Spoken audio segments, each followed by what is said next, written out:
Let me start with something important. If you're watching this, chances are you're not just heartbroken.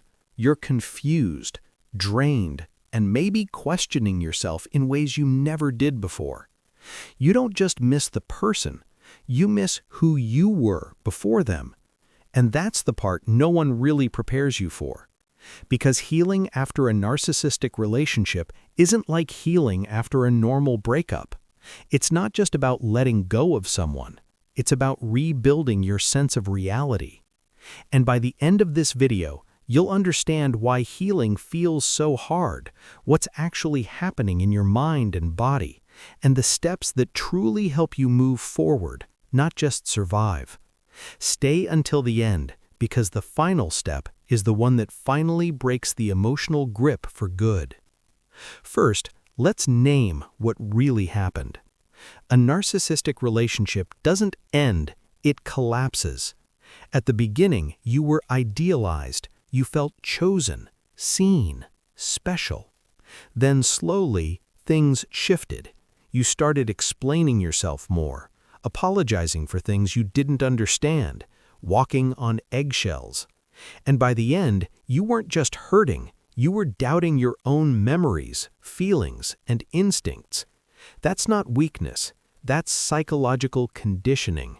And healing starts by understanding that. Step 1. Stop trying to get closure from them. This is where many people get stuck. You want answers, you want accountability, you want them to finally admit what they did. But narcissistic relationships don't offer closure, they delay healing. Because every conversation pulls you back into the same dynamic: deflection, minimization, blame shifting. And each interaction reopens the wound. Here's the hard truth. Closure doesn't come from their clarity. It comes from your boundaries. You don't heal by understanding them better. You heal by disengaging emotionally. And yes, that's incredibly uncomfortable at first. Which brings us to the next step. Step 2. Understand the trauma bond. This part is crucial. If letting go feels impossible, it's not because you still love them. It's because of something called a trauma bond. In narcissistic relationships, affection and pain are mixed. Love is given, then taken away. Validation is followed by withdrawal. Kindness is followed by criticism. This creates a powerful emotional addiction. Your nervous system becomes hooked on inconsistency, not peace, not safety, inconsistency. That's why the highs felt so intense and the lows felt unbearable. And that's why healing feels like withdrawal, because in many ways it is. But here's the reframe that changes everything. Missing them doesn't mean they were right for you. It means your body is detoxing from a pattern. And detoxing is uncomfortable, but temporary. Step 3. Stop romanticizing who they were at the beginning. This is another trap. Your mind keeps replaying the early days, the attention, the connection, the way they made you feel seen. But that version of them wasn't the whole person. It was a strategy. Not always conscious, but effective.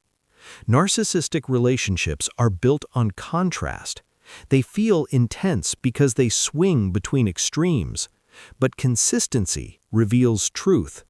And consistency was never there. Healing requires grieving the illusion, not the person. You're not letting go of love. You're letting go of a promise that was never real. That realization hurts, but it also frees you. Step 4. Rebuild trust with yourself. One of the deepest wounds after a narcissistic relationship is self-doubt. You might think, how did I not see this? Why did I stay? Can I trust myself again? Let me tell you something clearly. You didn't fail yourself. You adapted to survive. You trusted because you're capable of love. You stayed because you believed in connection. You questioned yourself because you were gaslit, not because you're weak. Healing means slowly reconnecting with your intuition. That looks like listening to discomfort instead of explaining it away, honoring your emotions without judging them, trusting your body's signals again. Self-trust isn't rebuilt overnight. It's rebuilt through small acts of self-respect repeated daily. And this leads us to the most overlooked part of healing.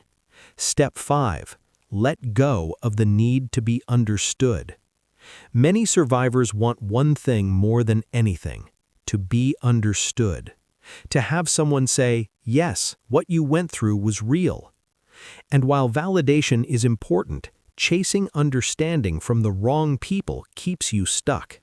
Not everyone will understand narcissistic abuse. Some will minimize it. Some will say, "Just move on." Some will defend the abuser. Healing means choosing self-validation over external approval. You don't need permission to heal. You don't need agreement to move forward. Your experience is valid, even if no one else sees it. And when you stop needing others to understand, you reclaim your power. Step 6. Redefine what healthy love actually feels like. This is where real healing begins. Healthy love doesn't feel chaotic. It doesn't feel anxious. It doesn't require you to shrink or prove your worth. Healthy love feels calm, predictable, safe. At first, that can feel unfamiliar, even boring. That doesn't mean it's wrong. It means your nervous system is learning something new. You're teaching your body that love doesn't have to hurt to be real. And that shift changes who you attract next. Final step. Turn the pain into clarity, not armor. Here's the mistake many people make after narcissistic relationships. They build walls instead of boundaries. Walls say, "No one gets close." Boundaries say, "Only the right people get access." Healing isn't about becoming cold. It's about becoming clear. Clear about your needs, clear about your limits, clear about what you will no longer tolerate. The goal isn't to harden your heart. It's to protect it wisely. Final thought. If you're healing from a narcissistic relationship, you're not broken. You're awakening. You're learning discernment.